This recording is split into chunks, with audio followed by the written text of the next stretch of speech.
Hello chers lumineux et lumineuses, je suis très heureuse de vous retrouver pour ce nouveau temps de partage et j'espère que vous vous portez bien.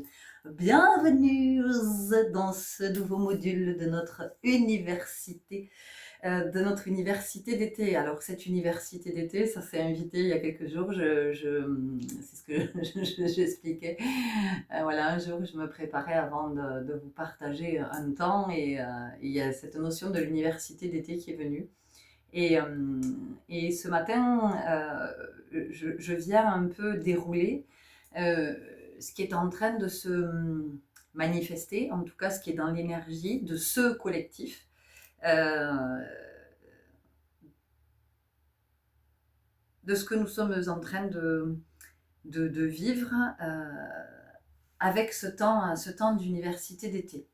Alors, moi, je vais vraiment vous parler de ce collectif-là et pas du collectif sur le plan, sur le plan terrestre. La seule chose que je peux dire par rapport à ce collectif sur le plan terrestre, c'est que ce qu'on m'a montré ce matin, c'est un collectif qui n'est absolument pas ancré. Il n'y a aucun ancrage. Il n'y a aucun ancrage.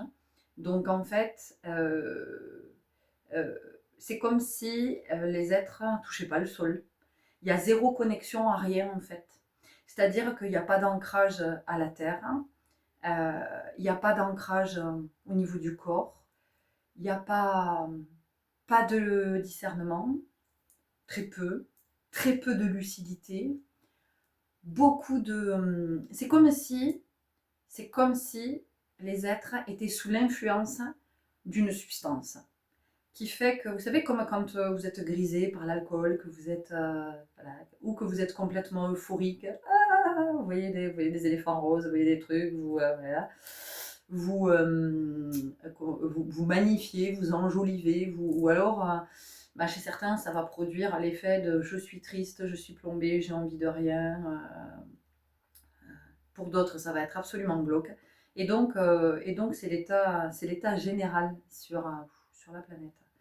Alors, il y a des collectifs qui sont... C'est pour ça qu'aujourd'hui, moi, je m'adresse vraiment à notre collectif, ce collectif de cette communauté, de vous qui écoutez ces vidéos, parce que au sein de ce grand collectif qui n'est pas du tout ancré, il y a des collectifs qui vibrent certaines fréquences. Et ces fréquences qui sont vibrées permettent de maintenir une forme d'équilibre. Sauf que ces collectifs-là, qui sont un peu disséminés partout aux quatre coins de la planète et qui œuvrent à cet endroit, ils ont du taf. Ils ont du taf. Et c'est la raison pour laquelle, mes chéris, nous sommes en université d'été. Et oui. Et merci à vous pour votre belle présence.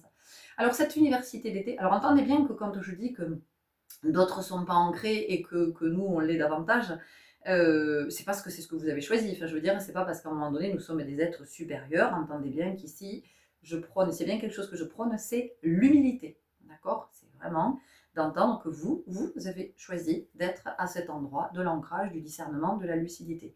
Et donc, je ne sais pas si vous avez observé, mais quand même, c'est ce qu'on nous fait, c'est ce sur quoi on nous fait œuvrer cet été, hein, la notion de discernement, la notion de la lucidité, d'être sceptique, d'être... Donc, il y a un fort appel à l'ancrage. On nous ancre, là, vraiment. C'est comme si... Euh,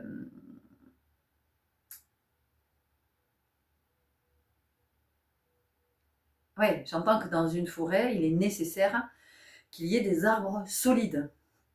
Voilà. Ça ne veut pas dire que vous faites le job à la place des autres, ça veut pas dire...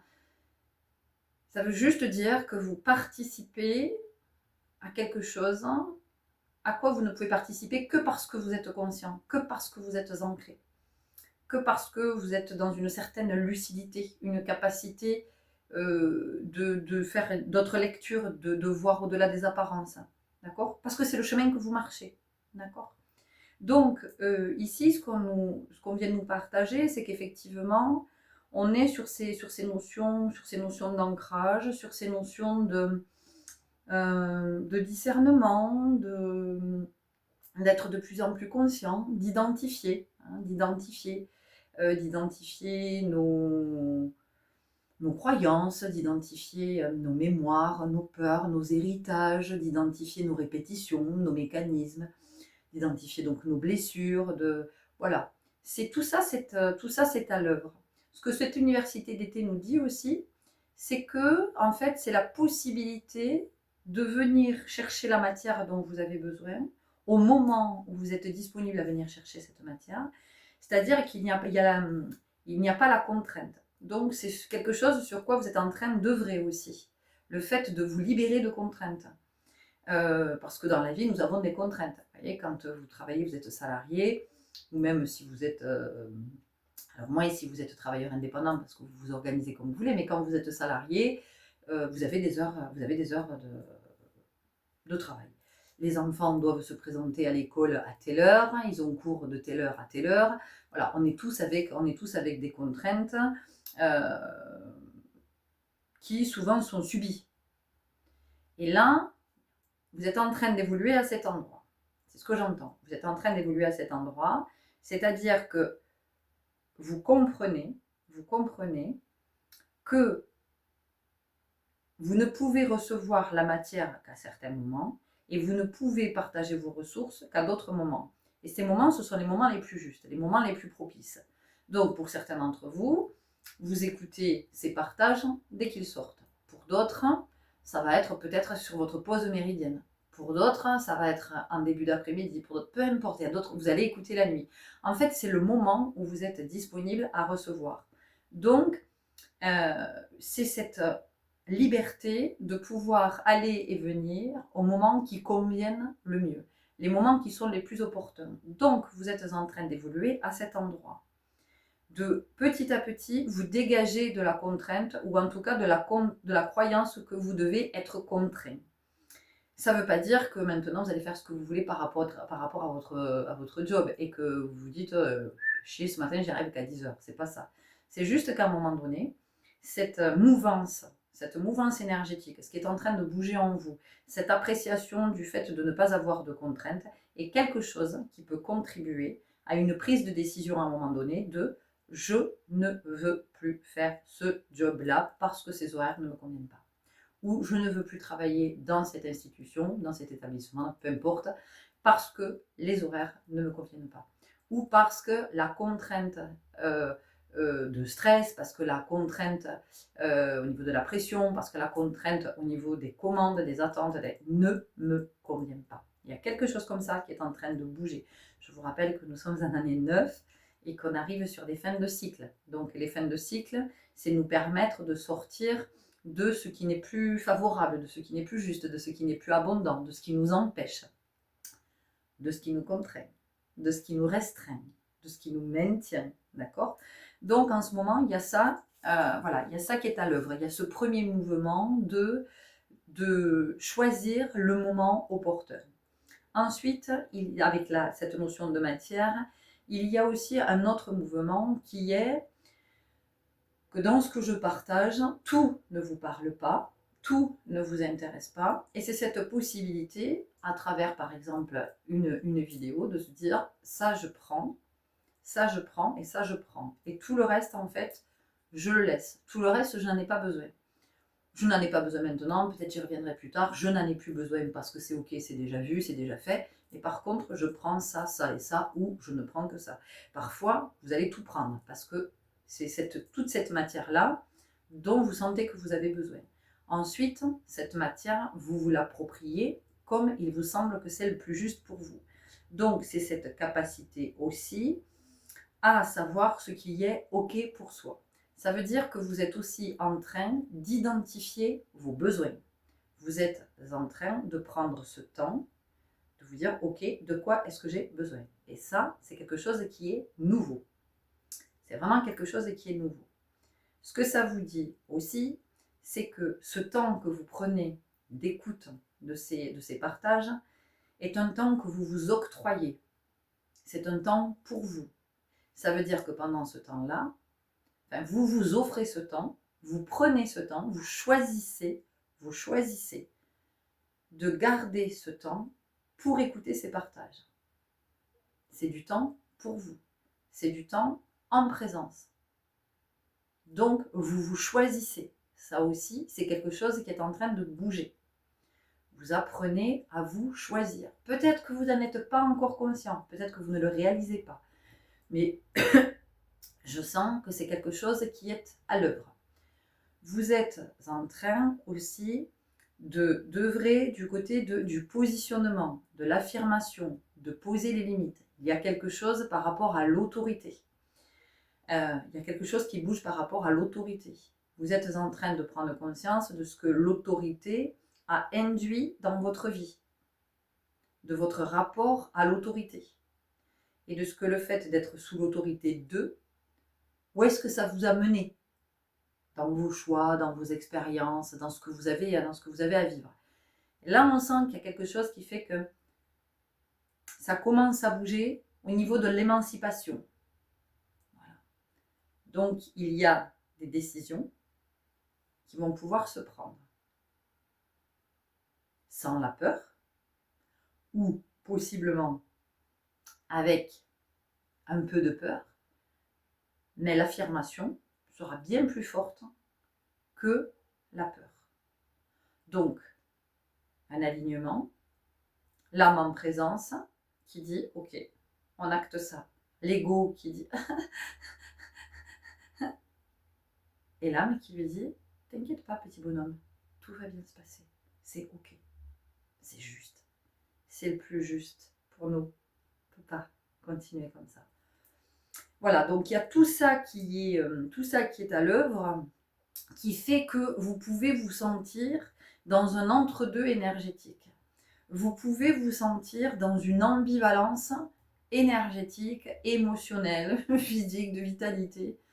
C'est-à-dire que vous pouvez avoir l'impression que c'est hyper bon, hyper lourd, vous vous sentez particulièrement, aujourd'hui, enfin je ne sais pas quand est-ce que vous regarderez la vidéo, mais aujourd'hui nous sommes le 16 août, donc vous pouvez sentir qu'il y a quelque chose qui est hyper pesant, hyper lourd. Vous pouvez avoir l'impression que ça vous alourdit jusque sur la cage thoracique, et en même temps ça respire mieux, et en même temps il y a de la légèreté. Vous pouvez sentir un espèce d'abattement, et en même temps à l'intérieur il y a comme de la joie.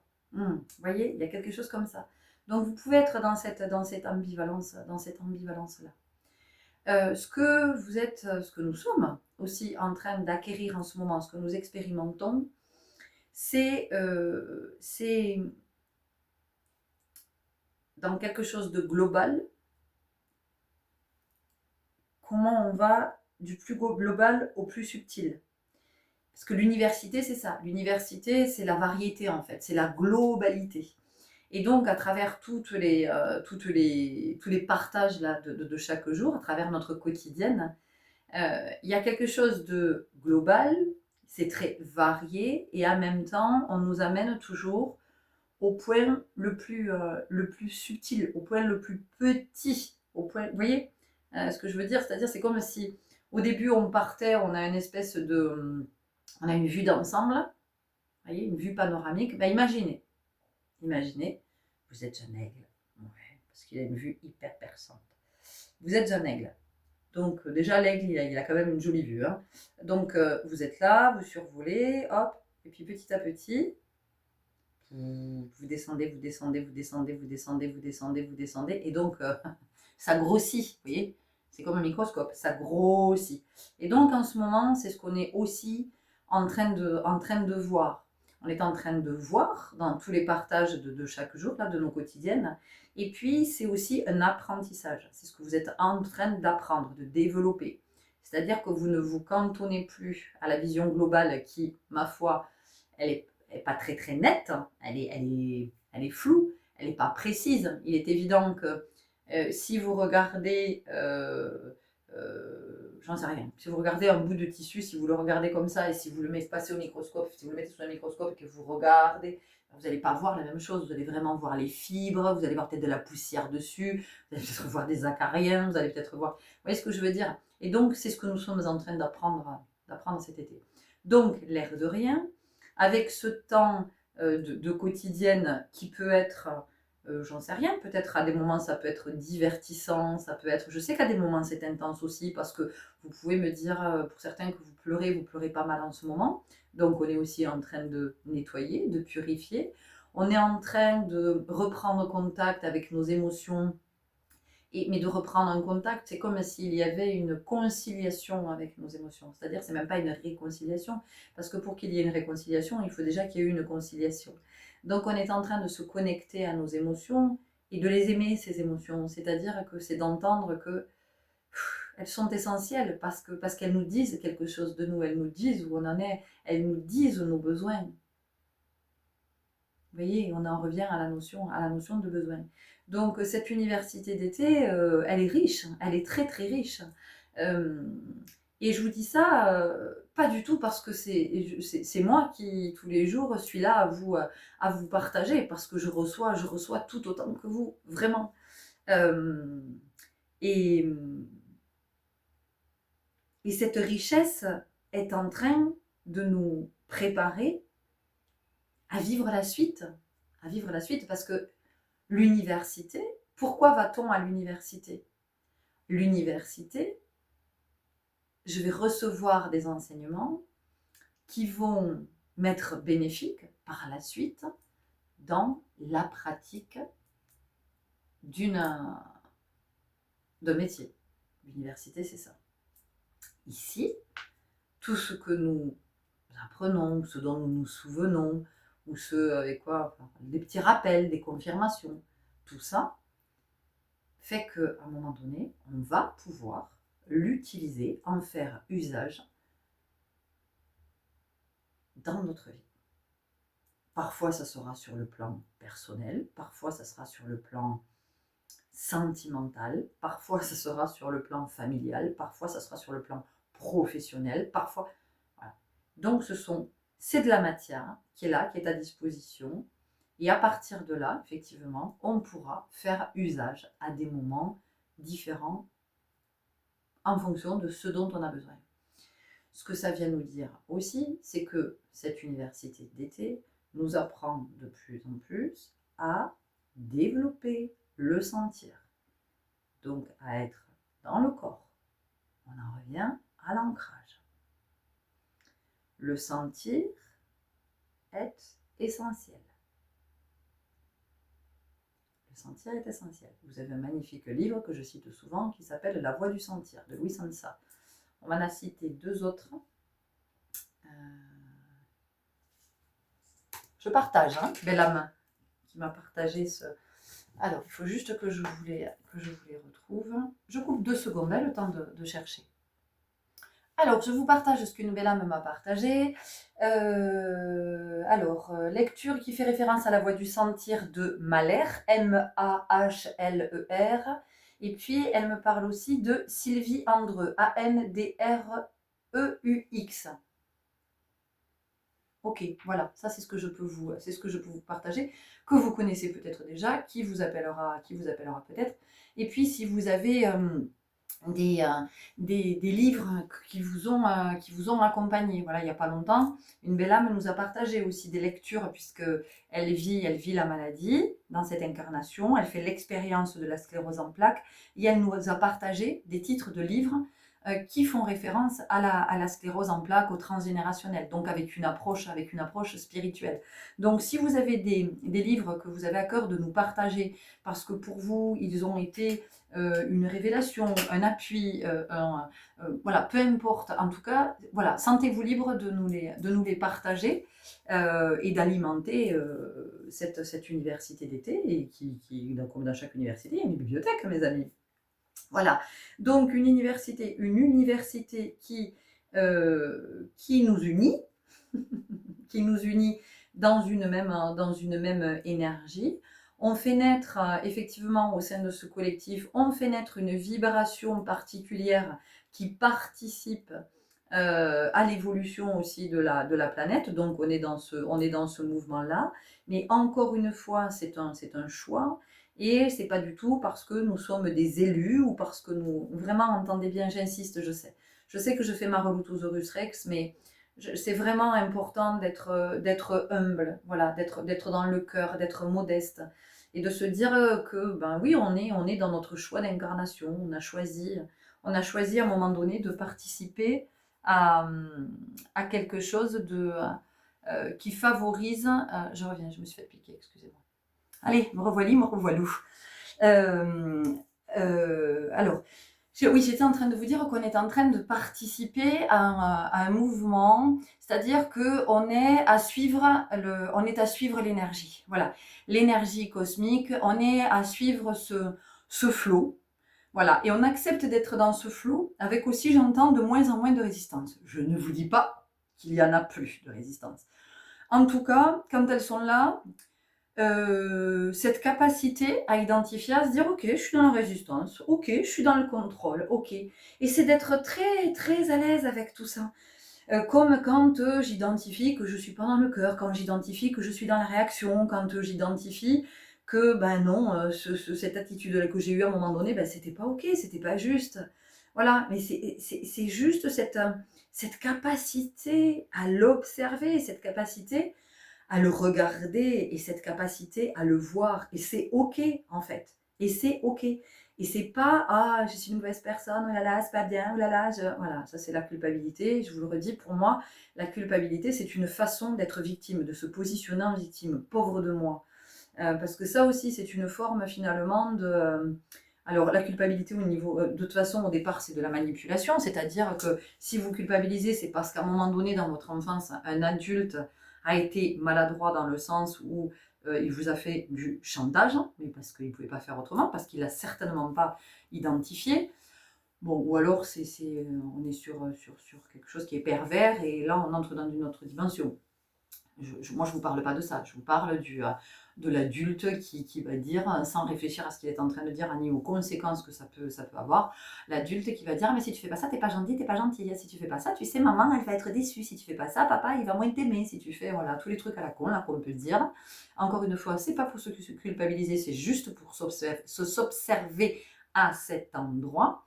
On travaille aussi le chakra de la gorge beaucoup pendant cette université d'été. Bon, bah oui, du bleu.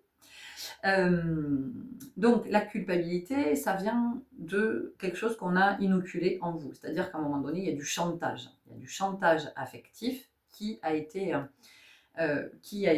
exercé. Et c'est intéressant que affectif, ça ressorte, parce que ce matin, je me suis réveillée avec ça, avec la notion d'affectif. Mais qu'affectif, c'est aussi être affecté.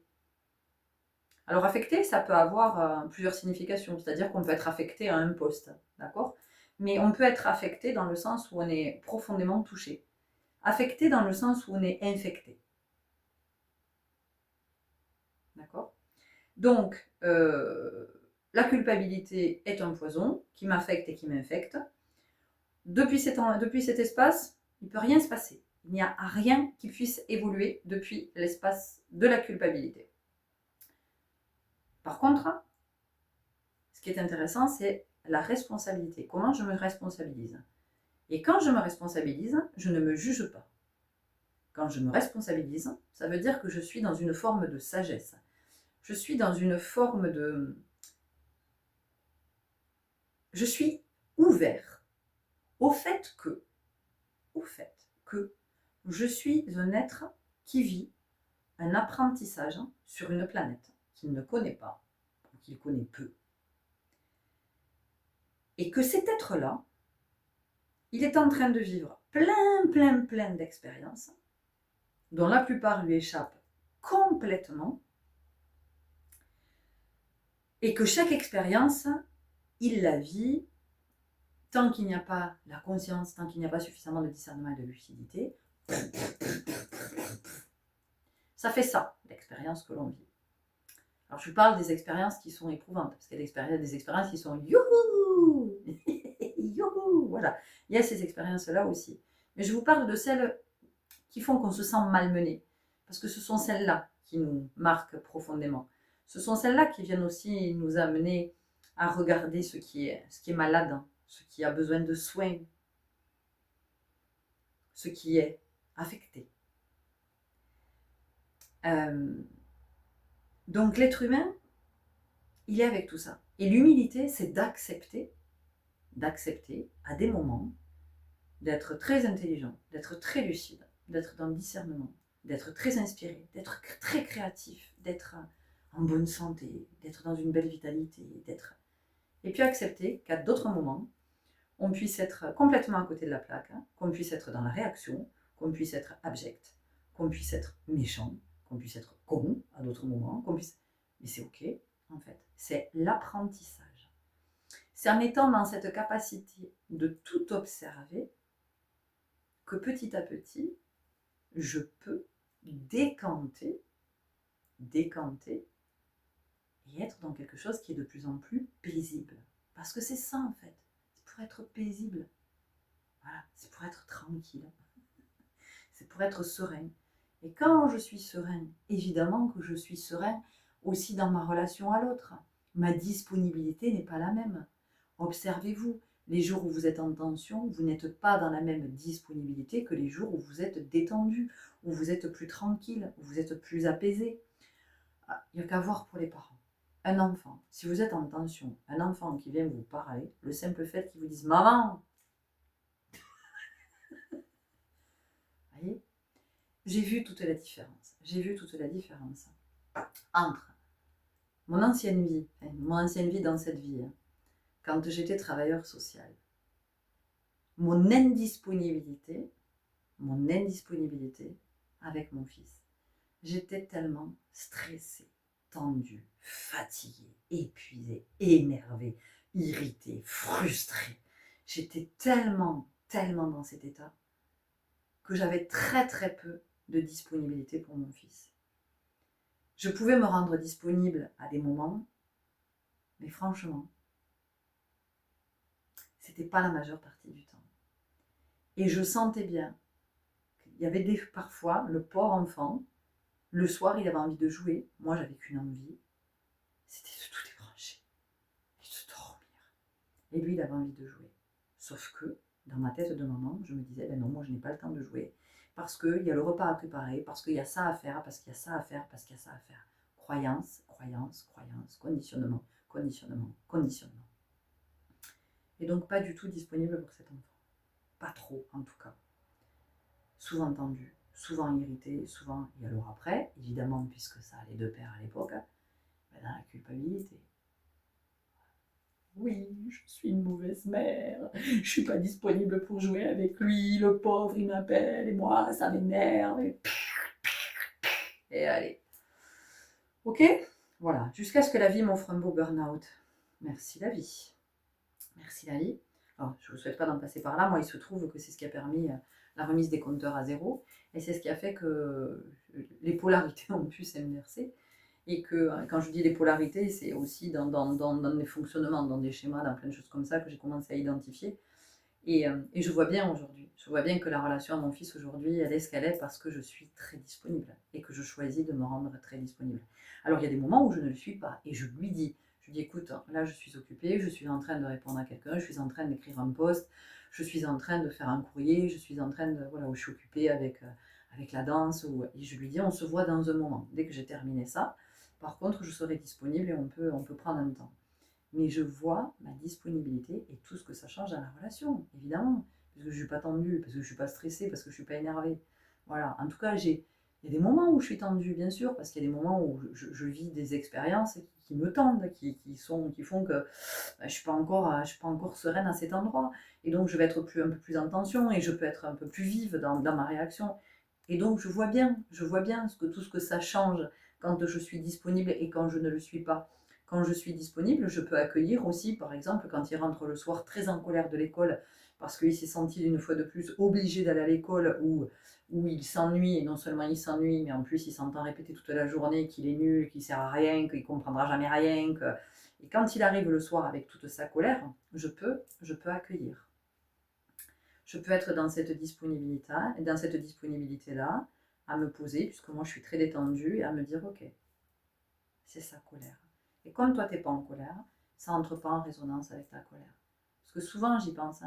Je me dis, aujourd'hui, qu'il est adolescent, c'est quand même une période, on le sait, qui est particulièrement intense, dans toute l'évolution que ça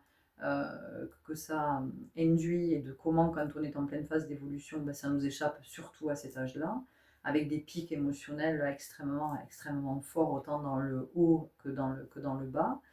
Et souvent, j'y pense, je me dis, waouh, waouh, waouh, si j'étais toujours en poste de travailleur social avec moi, tout là, tout ce qui pouvait m'animer, hein, rentrer à la maison et lui le soir avec toute sa colère, mais que serait notre vie? Que serait notre vie? Et ça, c'est quelque chose que j'ai régulièrement dit aux professeurs. Quand les professeurs s'adressent à moi pour me dire oui, Solal machin, Solal a été puni, Solal ceci, Solal cela, et genre comme si moi je devais en remettre une couche, hein, je mets les professeurs très à l'aise. Alors je dis écoutez-moi, je vais vous expliquer quelque chose. Il est hors de question, il est hors de question que l'éducation nationale pourrisse ma cellule familiale. Voilà. C'est hors de question que ce soit à la maison une source de conflit, de guerre, de mal-être, et qui vienne abîmer ce que nous avons à vivre en famille. Voilà. Donc si vous pensez que je vais en mettre une autre couche à mon fils, messieurs, dames, vous allez être fort déçus, parce que ça ne sera pas le cas. Et que par contre, je vais reprendre avec mon fils. Ça oui, je vais le reprendre. Je vais reprendre ce qui s'est passé. Voilà. De pourquoi à un moment donné, il y a eu... D'où vient l'exaspération. Voilà. Donc, cette disponibilité, c'est quelque chose aussi que nous apprenons en ce moment. De savoir dire, et ça c'est aussi un choix, et c'est aussi poser sa limite. C'est-à-dire aujourd'hui, qu'est-ce qui est essentiel pour moi? À quoi je me rends? À qui est-ce que je me rends disponible? À qui est-ce que je choisis de me rendre disponible? Voilà. Parce que je peux choisir d'être disponible ou pas. Voilà. Je peux être très disponible dans le temps, mais par contre, je peux choisir de ne pas être disponible à répondre à un message, à ne pas répondre à un appel, si on me frappe chez moi, que j'ai pas envie, si je suis pas, alors même que j'ai du temps, mais si je sens que je suis pas disponible, je ne m'obligerai pas. Ça, c'est un job. C'est un sacré job. Parce qu'un job à temps complet. Parce qu'il m'a fallu du temps avant d'en arriver là. Il m'a fallu beaucoup, beaucoup de temps. Parce que ça fait pas partie, j'avais d'autres mécanismes. J'avais d'autres mécanismes qui étaient liés à la blessure d'abandon, où je ne disais jamais non. Jamais non. Je pouvais être envahie au téléphone par quelqu'un pendant des heures et des heures, sans oser dire que j'avais pas mangé, que j'étais fatiguée, qu'il était genre il est 23h, j'étais au téléphone depuis 20h, et de ne pas oser dire stop à un moment donné. Aujourd'hui, si, j'en sais rien, mon téléphone, il est 20h, et que je sens que, oui, je veux bien répondre à l'appel, mais par contre, je n'ai pas envie d'être disponible pendant 3 plombes. Si je réponds, je dis salut, coucou, tout ça. Je dis, en fait, je te préviens, hein, voilà, j'ai 20 minutes, hein, pas plus. Voilà. Et c'est clair. Et la personne, elle s'organise, elle me dit en 20 minutes ce qu'elle a à me dire. Il y a des soirs, je peux rester au téléphone très longtemps, ça ne me dérange pas. Voilà, c'est ok pour moi, je peux. Mais voilà, c'est aussi d'être consciente de cette disponibilité. À qui, à quoi, pour qui, pourquoi je suis disponible. Voilà. Et est-ce que je suis disponible pour moi, déjà? C'est la première chose, c'est vraiment la première chose. Et vous verrez que ça va changer et ça va permettre à beaucoup de choses d'évoluer dans votre vie et à vos relations d'évoluer aussi. Et tout ça, qu'est-ce que ça me... Tout ça, c'est l'authenticité, puisque vous savez bien que tous les partages que je vous propose, c'est vraiment pour aller à cet endroit, pour aller vers de plus en plus d'authenticité. Mais encore une fois, cette authenticité, c'est pas pour devenir l'être parfait, c'est pas pour devenir l'être spirituel du mois, hein, voilà, avec un pins et votre photo, je sais pas où. Non, c'est juste pour un moment donné être dans une vie qui est la plus sereine, dans le sens en fait, plus je vais être authentique, plus je suis, je sais qui je suis, et plus je comprends aussi, enfin en tout cas je sens que par rapport aux expériences que je vis, il y a quelque chose à cet endroit, donc je peux me détendre, même si c'est éprouvant, même si je suis dans des émotions fortes, même si... Mais j'entends que c'est le processus, c'est la vie, que la vie c'est une succession d'expériences. Et que la vie, elle peut être douce et belle au milieu de cette succession d'expériences, avec certaines que je vais vivre de façon très légère et très agréable, et d'autres expériences qui seront plus douloureuses, plus éprouvantes. Et c'est quand elles sont douloureuses et éprouvantes qu'elles sont riches d'enseignements. C'est à cet endroit que l'on progresse, mais dans le sens d'évoluer, pas de faire des progrès. Encore une fois, il n'y a rien à prouver. C'est juste de cette capacité d'évolution. Et donc, plus vous êtes authentique, partout, tout le temps, dans tout, toute votre énergie est authentique, dans vos relations, vous êtes authentique. Donc, il n'y a plus d'enjeu. Il n'y a plus d'enjeu. Parce que quand vous êtes authentique, il n'y a plus rien à perdre, il n'y a plus rien à gagner, il n'y a plus rien à... On n'est plus là-dedans. On n'est plus là-dedans. Plus vous êtes authentique, plus vous vous dépouillez. Donc, plus vous êtes dans la contemplation. Plus vous êtes dans... je suis une partie de l'univers. Je suis l'univers. Je suis une partie de l'univers. Je suis en partie l'univers. Je suis au sein de cet univers. Univers quoi? Univers soi. Voilà, donc cette université d'été, elle nous permet tout ça. Alors vous regardez, hein, vous, ce que ça vous dit, hein, où vous en êtes à chaque fois, et encore une fois, hein, il n'y aura pas de diplôme à l'arrivée, hein, il y aura pas, c'est bien, vous avez bien bossé pendant l'université d'été, tiens, hop, une médaille. Alors, le major de la promo de cette université d'été 2025 sera... Non. En fait, vous avez choisi d'être à cet endroit. Vous le faites pour vous. Vous le faites aussi, vous êtes à cet endroit pour vous. Vous êtes à cet endroit pour le bien de tous. Pour aussi... parce que vous participez à faire bouger les lignes, évidemment que vous participez à faire bouger les lignes. Parce que quand vous bougez, quand vous observez par exemple, moi je vois bien, je vais vous parler de moi encore une fois, parce que c'est concret, et parce que c'est mon expérience, donc je peux vous en parler. Je vois bien combien mes relations avec mon fils donc, ont changé, comment ma relation à mon fils a changé. Et souvent on nous dit vous êtes fusionnel, mais absolument pas les gens, mais vous vous plantez complètement. Mais complètement, on n'est pas du tout dans la fusion. Parce qu'on est super content quand on est ensemble, mais on est super content et super bien quand on n'est pas ensemble aussi, quoi. Vous voyez? Alors que la fusion, tu supportes pas d'être séparé de l'autre. Et puis la fusion, tu sais pas qui t'es. Hein. Il y a une espèce de mélange identitaire, là. Tu en as perdu ton identité, tu sais pas si t'es toi, si t'es l'autre, si l'autre c'est toi, si... c'est un joyeux bordel. On ne peut pas fonctionner l'un sans l'autre. Alors que nous, c'est pas du tout le cas. Non, nous, on est dans une relation d'âme à âme. Voilà. Dans le respect de chaque âme, de la beauté de chaque âme. Voilà. Mais c'est pas parce que c'est lui, c'est pas parce que c'est moi. C'est parce que ce sont les âmes. Ce sont les âmes. Donc, cette relation, elle a pu évoluer, elle a pu être ce qu'elle peut être, ce qu'elle est, parce qu'effectivement, j'ai bien observé que depuis que j'étais à l'œuvre à soi, que j'étais dans de plus en plus d'authenticité, je peux... alors déjà, je ne suis plus dans la réaction constante de tu me renvoies ça en pleine gueule et moi je te renvoie ça. Heureusement qu'on en est sorti, parce que ça c'est terrible. C'est pas arrivé souvent, mais ça a pu arriver.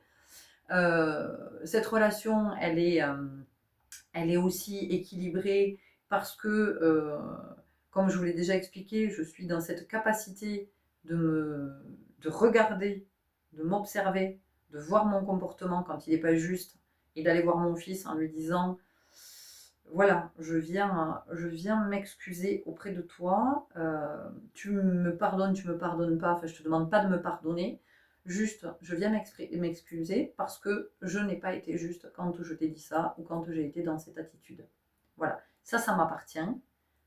Tu m'as renvoyé ça en fait, par ton attitude ou la façon dont tu as parlé, ce que tu as dit, ce que tu... Peu importe. Et je lui dis, chez moi, c'est venu activer ça l'a déclenché.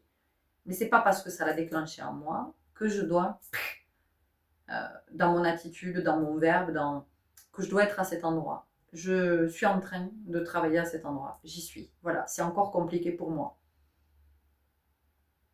Et en face, vous avez un être qui est dans la compassion. T'inquiète, non. Moi aussi, tu sais, ça m'arrive. Hein. Des fois, quand je peux mal te parler, après, je suis pas bien. Je me dis que c'était pas juste que je te parle comme ça.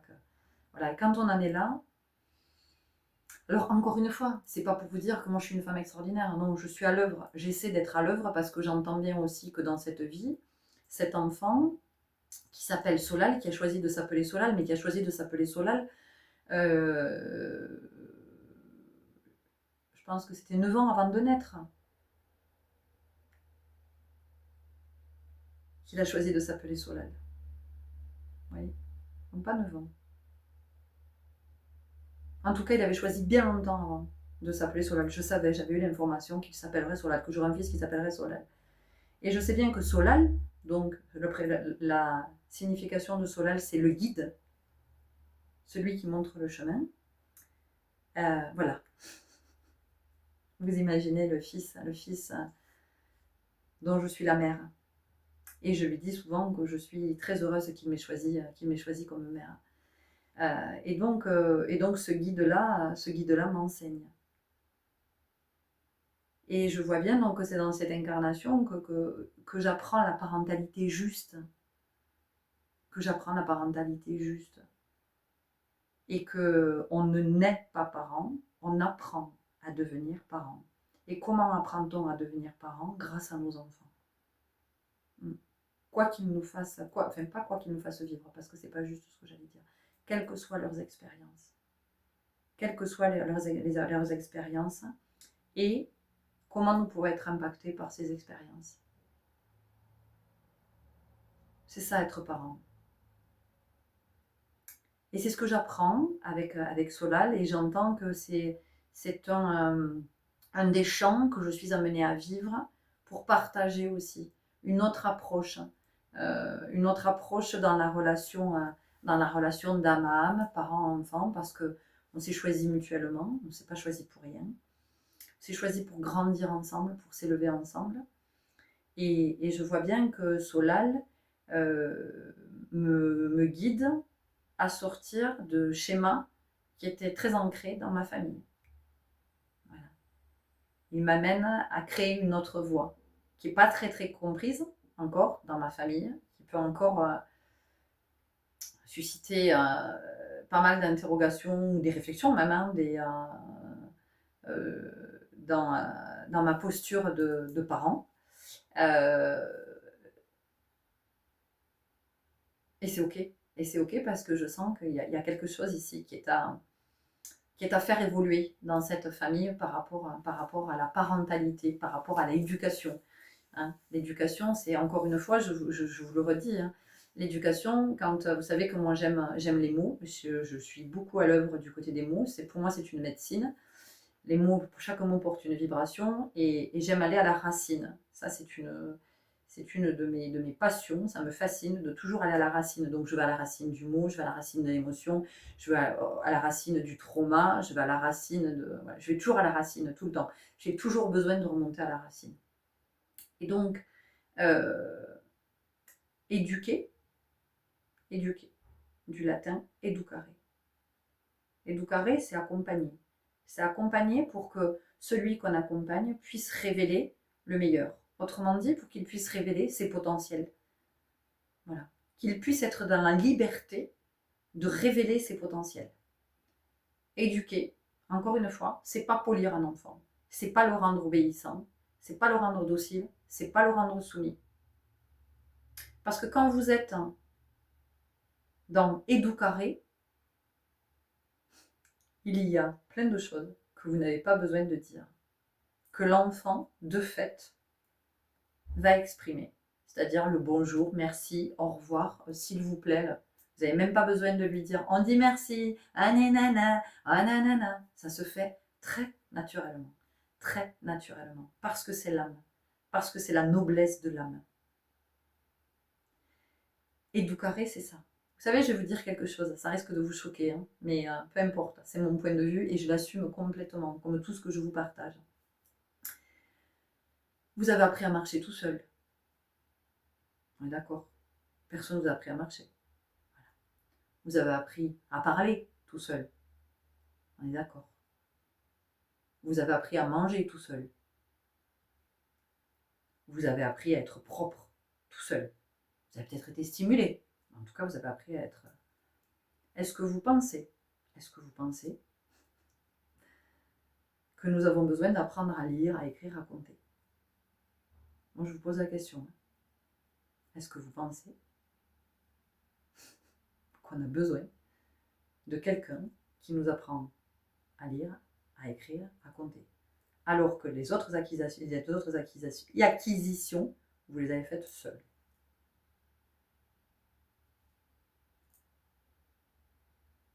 Oui, mais marcher, c'est pas pareil, c'est psychomoteur. Ok. Et parler. Parler. Des mots, des phrases, des lettres, les unes avec les autres, qui composent des mots. Voilà. Je dis ça, je dis rien. Quand on nous parle d'éducation, d'accord? Voilà. Ça me fait sourire, l'éducation. Ça serait bien qu'à un moment donné, on puisse aller, aller dans quelque chose de plus subtil, de plus sage, et de vraiment entendre ce que c'est que éduquer. Se permettre à l'autre de révéler le meilleur. Donc c'est juste d'être à ses côtés et c'est juste de l'accompagner. Et de lui permettre de faire ses apprentissages à son rythme. Vous avez des enfants qui marchent à 8 mois, vous avez des enfants à 2 ans, ils n'ont pas envie, ils sont peinards.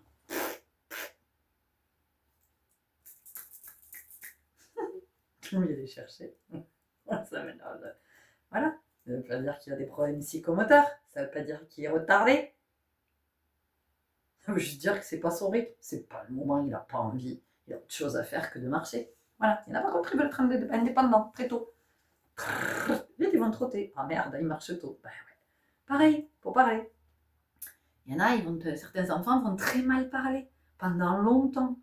Et vous avez d'autres enfants qui vont hyper bien parler. Avec un vocabulaire, vous dites, non mais comment c'est possible? On ne lui a pas appris. Comment... Vous voyez, comme quand un enfant, vous lui dites, mais comment tu sais ça, toi? Et qui te dit, bah, je sais pas, c'est dans ma tête. Et oui, c'est la connaissance. C'est la connaissance. C'est ce avec quoi je suis née. Et oui, papa, maman. Et oui, messieurs, mesdames, les instituteurs. Et oui, je vous adore, il n'y a pas de souci. Donc, ce que nous dit cette université d'été aussi, c'est que nous sommes en train de nous rééduquer. Rééduquer. C'est-à-dire que nous sortons de la posture de la soumission et de l'obéissance, de la posture qui est sous l'autorité, pour venir ajuster et être dans notre souveraineté, dans notre autorité naturelle. Donc, je ne suis plus soumis à. Et quand je ne suis plus soumis à, je peux sortir de l'emprise. Et quand je peux sortir de l'emprise, je peux sortir de mes dépendances. Voilà. Parce que quand nous sommes avec une dépendance, de mon point de vue, entendez toujours que tout ce que je dis, c'est de mon point de vue, et c'est de mon expérience, de ce que je vis, de ce que j'expérimente, de ce que je comprends à travers les expériences que je vis. Je vois bien que les dépendances dans lesquelles nous sommes sont liées à l'autorité sous laquelle nous sommes. Si vous fumez, si vous mangez du sucre, si vous buvez, si vous regardez qui dans votre famille a ce même comportement. Je vais le dire comme ça, mais je ne voudrais pas que vous l'entendiez comme quelque chose de péjoratif. Observez. Observez à qui ça vous relie et sous l'autorité de qui vous êtes. Parce que quand vous êtes sous l'autorité de cette personne, vous êtes dans la même dépendance que cette personne. Peut-être que chez vous, ça sera majoré, peut-être que, je ne sais pas. Observez. Observez-le, juste observez-le. En tout cas, moi, c'est quelque chose que j'ai observé dans ma vie. Que mes dépendances étaient en lien avec la personne qui exerce une forme d'autorité sur moi. Mais l'autorité, ça peut être très insidieux. Mais oui, l'autorité, elle peut être, par exemple, dans une relation, de quelqu'un qui vous maintient dans une forme de dépendance. Vous voyez, par exemple, une mère qui continue, alors soit à vous péter des réflexions toutes les 3 secondes, ou au contraire une mère qui va être étouffante, une mère qui va dire « Tiens, mais je te donne ça, et prends ça, et tiens, de quoi tu as besoin, est-ce que tu veux ça, et tout ça, machin ».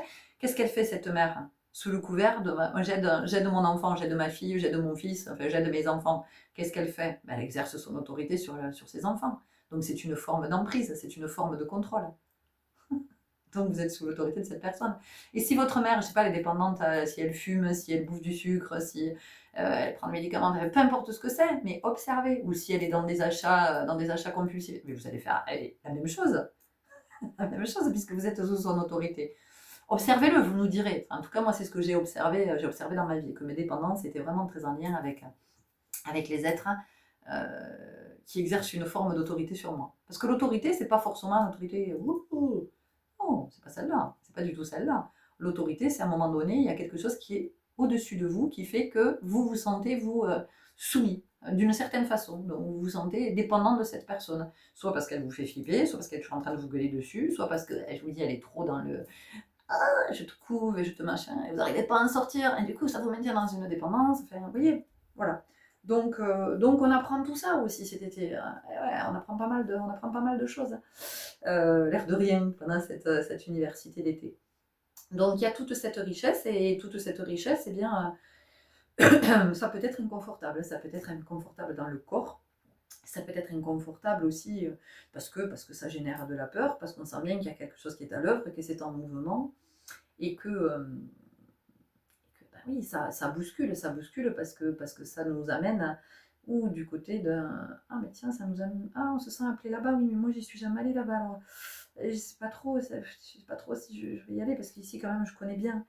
C'est pourri, je suis pas bien mais je connais quoi. Voilà, je connais. Mais là-bas, je sais pas. Vous voyez, il y a un peu ça. On est beaucoup, beaucoup, beaucoup à l'œuvre au niveau du chakra sacré cet été.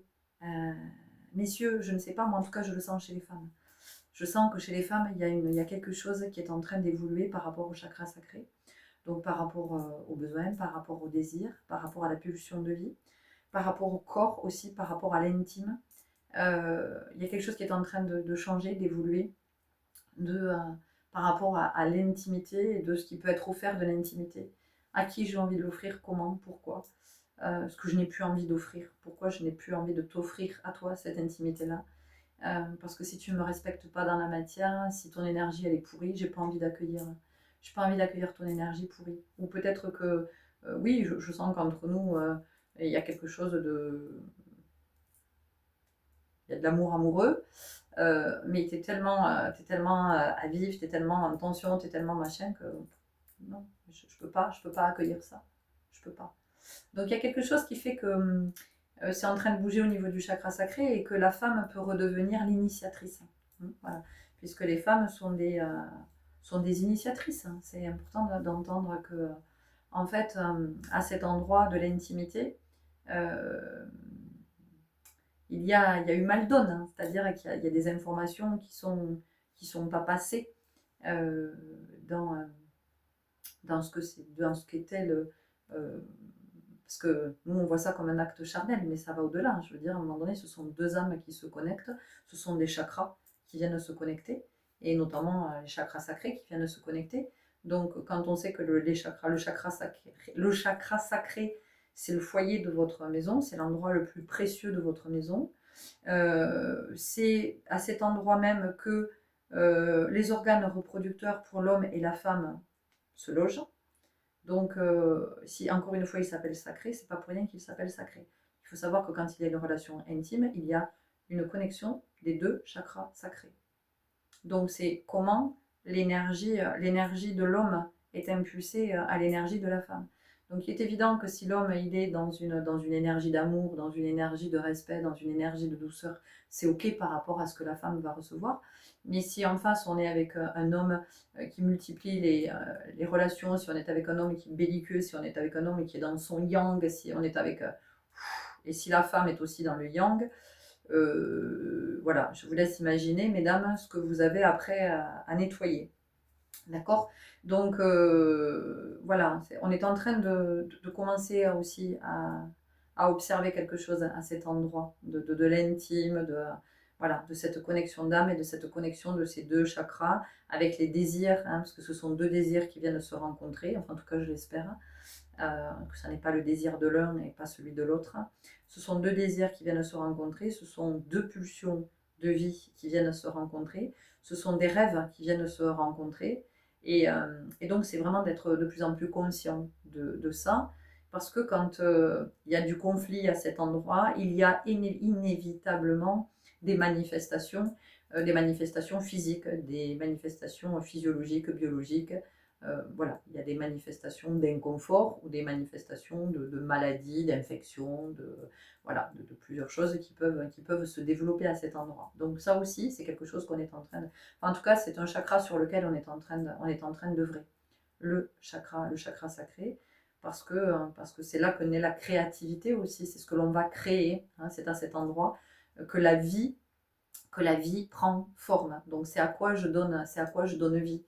Et c'est pour ça que c'est vraiment fondamental d'entendre, de savoir dans quel état je suis avant d'être dans cette intimité. Parce qu'entendez bien que ça va donner vie à quelque chose. À la rencontre de ces deux énergies, la rencontre de ces deux chakras, la fusion de ces deux chakras, l'alignement de ces deux chakras va donner vie à quelque chose. Alors possiblement ça peut donner vie à un être, mais possiblement ça peut donner vie à d'autres choses aussi dans la matière. Donc observez là aussi la disponibilité, dans quelle disponibilité je suis pour vivre ce moment de l'intimité.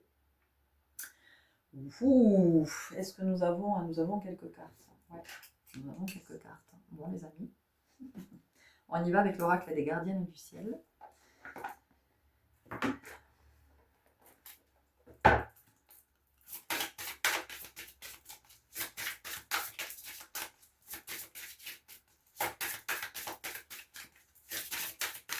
En fait, cette université d'été, elle nous permet vraiment d'aller de plus en plus vers la connaissance du soi. Ben voilà, je ne suis pas étonnée, tiens. La communication spirituelle, retrouver la voie de l'émerveillement. J'ai parlé tout à l'heure de la contemplation et je vous ai dit, quand on se dépouille, quand on est dans son authenticité, on peut être dans la contemplation. Il y a quelque chose qui fait que vous ne pouvez être dans la contemplation que quand vous êtes connecté à votre divin. Les autres moments, vous n'êtes pas dans la contemplation parce que vous n'êtes pas dans la présence en fait. Vous êtes éparpillés, dispersés. Enfin, nous sommes, et quand je dis vous, c'est nous, hein, entendez bien. C'est intéressant que la baleine ici, la baleine sorte, parce que la baleine, enfin, au moment où je vous parle où je suis en train de vous dire, cette université d'été, elle nous apprend vraiment à nous connaître, à nous reconnaître, en fait. C'est-à-dire, c'est de reprendre contact avec qui nous sommes en vérité, de retrouver cet être-là, cet être donc spirituel, cet être qui vient de notre plan. Et donc, la baleine, c'est celle qui ravive les mémoires. C'est-à-dire que la baleine, quand elle se manifeste, elle nous dit « rappelle-toi qui tu es ». Rappelle-toi qui tu es. Et ce « rappelle-toi qui tu es », il va parler à chacun comme ça doit parler à chacun. Rappelle-toi qui tu es, en vérité. Alors pour certains d'entre vous, peut-être que vous aurez envie après ça d'entendre le chant des baleines. Voilà. Peut-être que vous êtes déjà très connecté à la baleine. Vous pouvez aussi aller regarder si ça vous appelle, mais toujours si ça vous appelle, ce sont des pistes. Ensuite, vous prenez pas. La symbolique de la baleine, vous pouvez aller lire. On s'en fout du site, on s'en fout du truc. Vous serez guidé exactement où le message vous attend. La métamorphose, Pluton, transformez vos épreuves en opportunités. Bon, c'est ce que nous sommes en train de vivre. Et je vous ai d'ailleurs proposé il n'y a pas longtemps une guidance sur la métamorphose.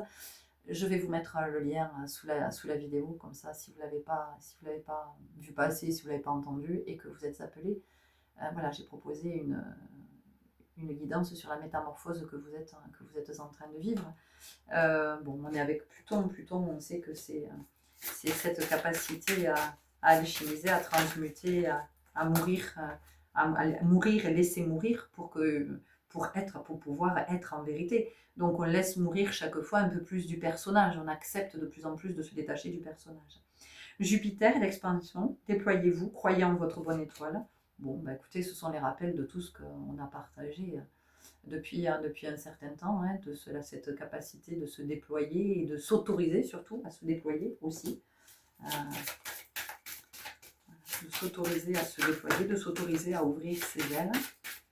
Parce que quand on s'autorise à ouvrir ses ailes, on inspire aussi d'autres. C'est-à-dire que ça donne l'élan à d'autres. Parce que en fait, c'est vraiment d'entendre que la vie sur Terre, c'est l'interconnexion. C'est à un moment donné de se dire, mais tiens, mais lui, elle, je vois qu'à un moment donné, il a évolué comme ça dans sa vie. Mais si elle peut le faire, pourquoi est-ce que moi je ne pourrais pas? Vous n'allez pas évoluer de la même façon. Mais il y a cette inspiration, ça veut dire que ça vient réveiller quelque chose en vous, il y a quelque chose qui dit à l'intérieur, mais si lui il a réussi à activer ça, ou si elle, hein, peu importe, a réussi à activer ça, pourquoi moi je ne peux pas l'activer? Si lui, elle, à un moment donné, s'est mis en chemin, pourquoi moi je ne peux pas mettre en chemin? Si lui, elle a changé de voie, pourquoi moi je ne pourrais pas changer de voie? Voyez? Et c'est pas une histoire de se comparer, entendez bien, parce que la comparaison, c'est la compétition, c'est la rivalité, puis au bout d'un moment, c'est la haine, de toute façon, ça ne peut pas être autrement. Non, c'est l'inspiration dans le sens de l'autre m'insuffle peut-être l'énergie dont j'ai besoin. Vous voyez ? Lune de croissance, clarifiez vos intentions, agissez. Oui, je l'ai dit en tout début, hein, que vous êtes de plus en plus en train de vous positionner. Hein. Il y a vraiment quelque chose qui est en train de bouger, qui fait qu'à un moment donné, vous allez possiblement acter quelque chose, prendre une décision. Alors une décision qui est là, hein, vous sentez que ça fait un moment que ça vient, que ça repart, oui, non, je ne sais pas. Et à un moment donné, il y a quelque chose qui va faire que ça va être très très clair, ça va être une évidence, c'est comme ça. Oui, la peur, effectivement, pourra se manifester. Votre ego va vous dire, oh non, non, mais surtout pas. Mais je vous dis, c'est l'âme qui va prendre vraiment qui va prendre sa place, la voix du juste, la voix de la résonance, et de dire, ah si, si, voilà, on acte, on y va, ça y est. Neptune rétrograde, l'illusion, regardez la vérité en face. Bon, ben, c'est tout ce que je vous dis hein, depuis tout à l'heure. On va chercher d'autres.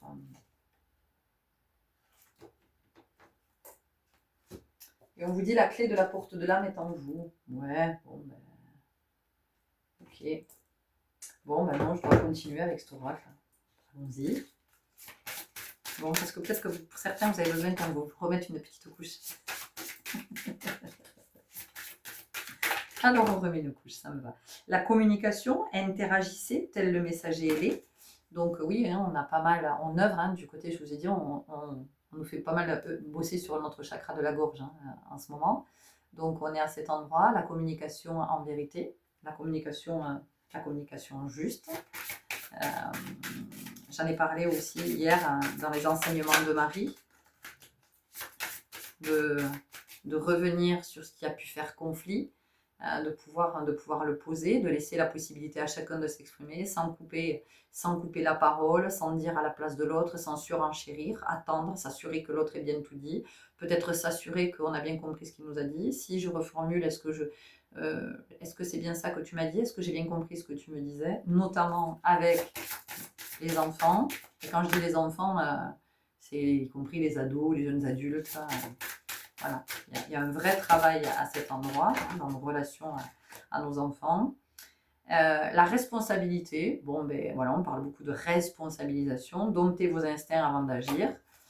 Donc de comment je passe de la culpabilité, puisque j'entends bien que quand je suis dans la culpabilité, je suis une victime, donc je ne peux rien faire. En tout cas, c'est ce que inconsciemment je me raconte, que je ne peux rien faire. Je peux rien, il n'y a rien qui peut évoluer. Par contre, quand je choisis de me responsabiliser, ok. Donc, qu'est-ce que je viens acter, qu'est-ce que je viens manifester, de quel côté je me mets en mouvement. Ça, c'est la responsabilisation. Voilà. Sans honte. Sans honte.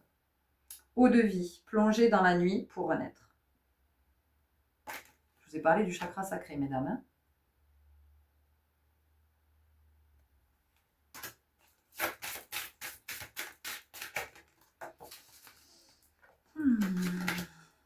Air tempéré, privilégiez l'équilibre, restez nuancé.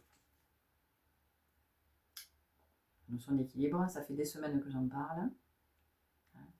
La tempérance, la nuance, nuancer le propos, la nuance dans ce que je crois que je vois, dans ce que je crois qu'il y est, l'énergie du masculin, affirmez-vous, rayonnez. On a parlé d'affirmation. On est en train de s'affirmer, de se positionner. Ok, bon, allez, on ne va pas aller plus loin parce que de toute façon, et on vous dit, centrez-vous, revenez à l'essentiel. Et l'essentiel, c'est vous. L'essence. Revenez à l'essentiel. Revenez à qui vous êtes en vérité. Donc revenez à cet être qui est esprit. Hein, puisque l'esprit, c'est le souffle divin. Donc revenez à cet être-là. En fait, c'est ce qu'on nous dit. C'est revenez à cet être-là, et quand vous serez à cet endroit, alors vous allez voir que autour de vous, ça va plus du tout être le même environnement, vous n'allez plus vivre les mêmes expériences, et puis vous allez inspirer d'autres à être à cet endroit, à revenir à cet essentiel, à revenir à l'essence. Un petit message, qu'est-ce que nous avons comme message? Ah, d'accord. Ok, on va aller chercher une carte des murmures de l'océan. Alors, je vais remettre la méduse parce qu'elle nous a accompagnés l'autre jour et qu'elle était restée ici sur mon bureau. Et quel est le message? avec lesquels nous pouvons peut-être cheminer aujourd'hui ou pas. Hein. Vous verrez. J'ai pas pris parce qu'il y avait trop de cartes. Alors, vous verrez ce que ça vous dit, si ça vous dit, si ça vous dit pas, si c'est vraiment en synchronicité avec ce que vous vivez en ce moment.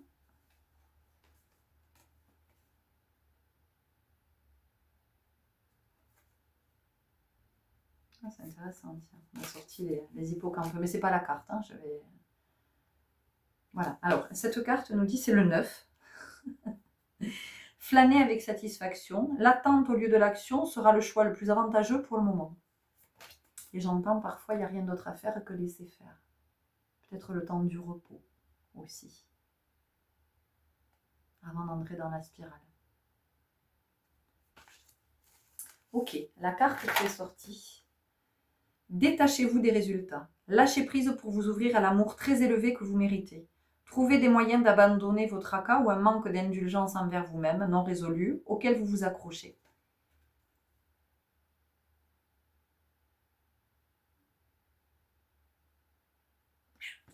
Alors, je vais vous lire ce beau message.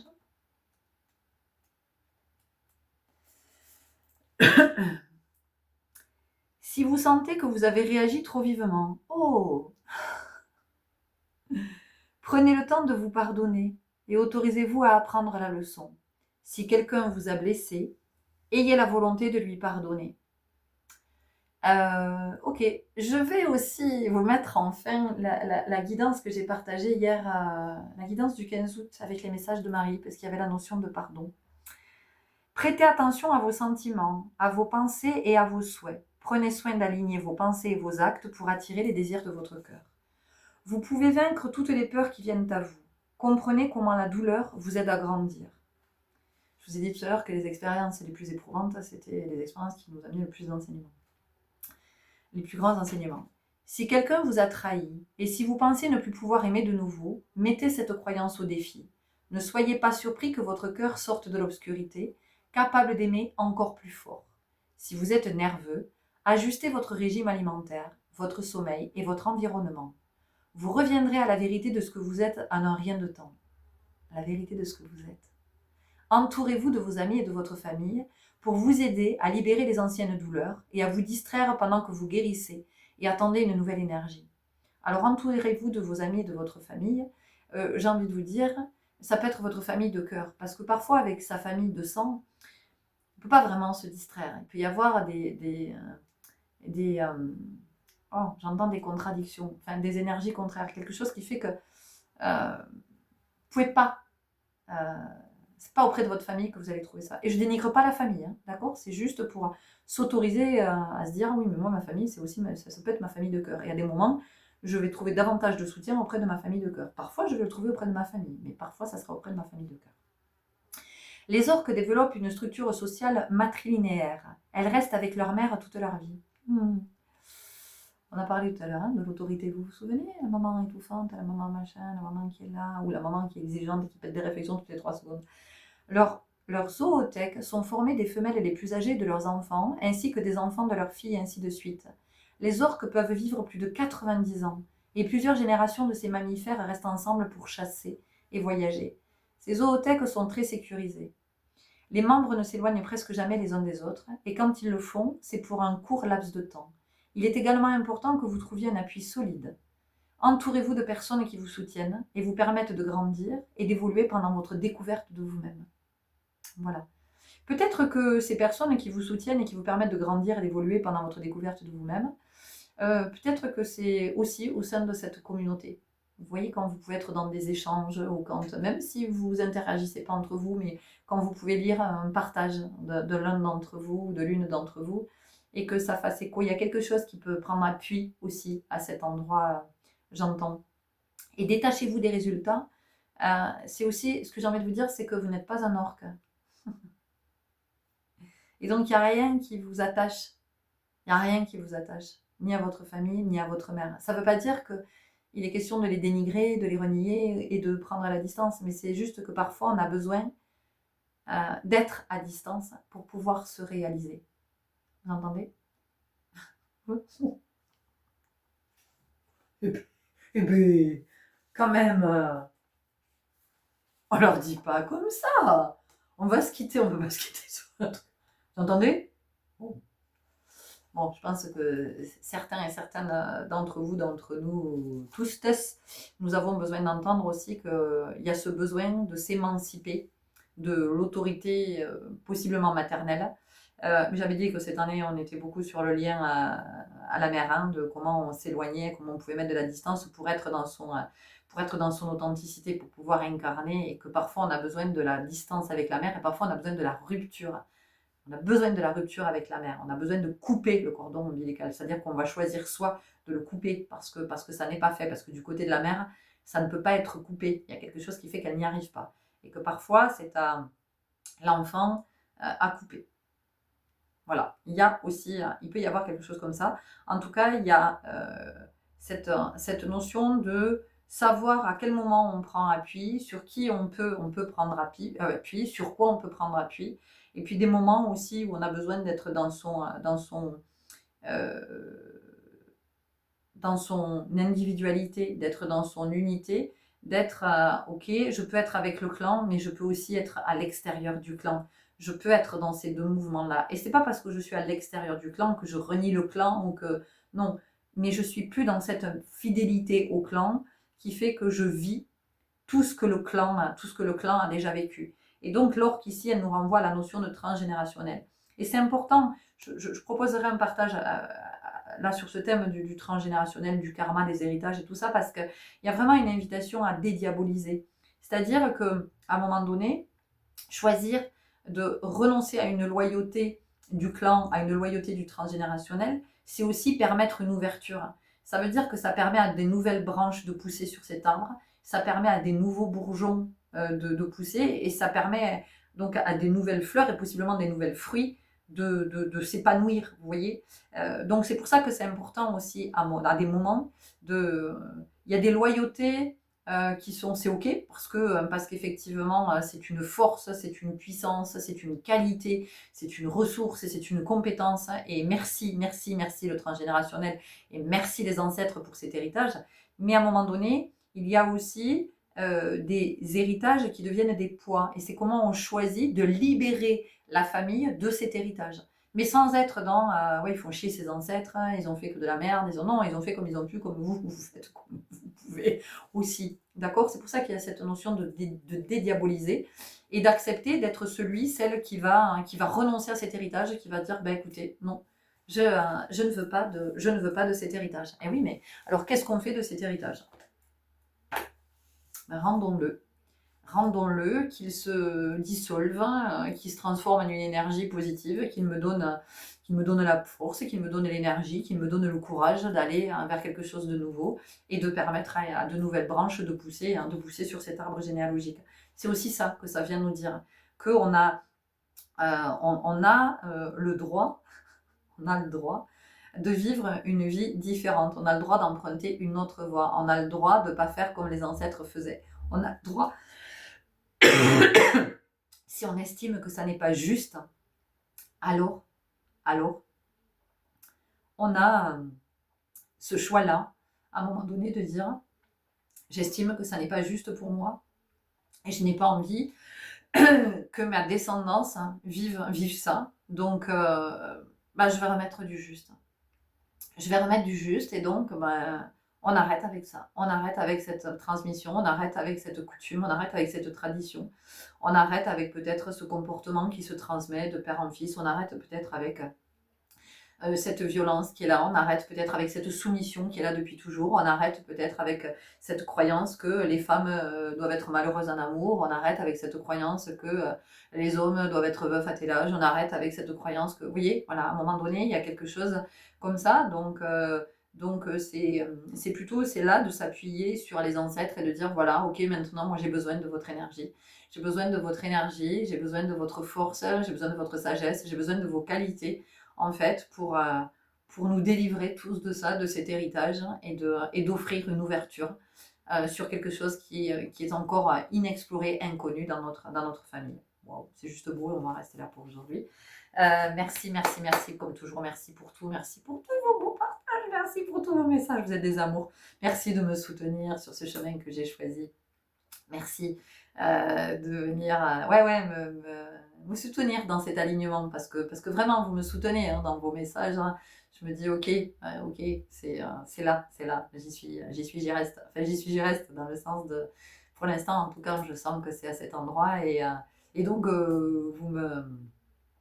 je peux m'appuyer, voilà, je peux m'appuyer sur vos partages pour continuer sur cette voie et pour choisir de créer une nouvelle voie dans cette famille et d'aller vers un espace où peut-être quelqu'un a déjà essayé d'aller et ça l'a pas fait. Peut-être que cette personne dans mon clan, elle a été rejetée, elle a été empêchée.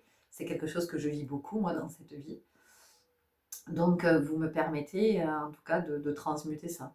Donc, merci, merci, merci. Prenez grand soin de vous. Je vous dis à demain, certainement, pour notre quotidienne. À tout bientôt. Ciao.